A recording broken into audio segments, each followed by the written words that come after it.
तर भावानो, जय श्रीराम. आता तुम्हाला प्रश्न पडला असेल, ही गाडी पुसून कुठं चालली. चला तर मग सांगतो. गाडी विडी पुसून घेतली मस्तपैकी.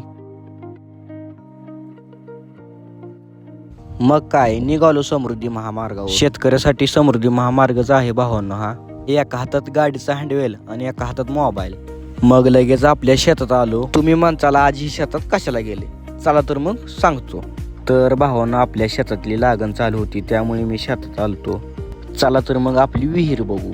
कसं आहे, हे फक्त शेतकऱ्यालाच पाहायला भेटतं. ब्रँड इज ब्रँड शेतकरी.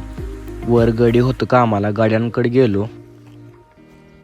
बघतोय तर गडी कांड्या बुडवत होतं. ही आहे बघा लागणीची पद्धत.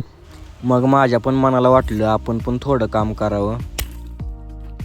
काम काय खूप नव्हतं एवढं, फक्त कांड्या करायच्या होत्या. तर भावांनो, तुम्ही म्हणताल कशा कांड्या करायच्या होत्या. हे पहा, अशा कांड्या करायच्या होत्या भावांनो. ऊन जास्त पडल्यामुळे तहान लागली खूप. पाणी आणलं होतं, पाणी पिलो मस्तपैकी. ऑलरेडी आपलं काम समाप्त झालेलं होतं भावांनो. काम झाल्यानंतर निवांत गाडीजवळ बसलो अर्धा तास. तर भावांनो, व्हिडिओ आवडल्यास लाईक शेअर फॉलो नक्की करा. धन्यवाद.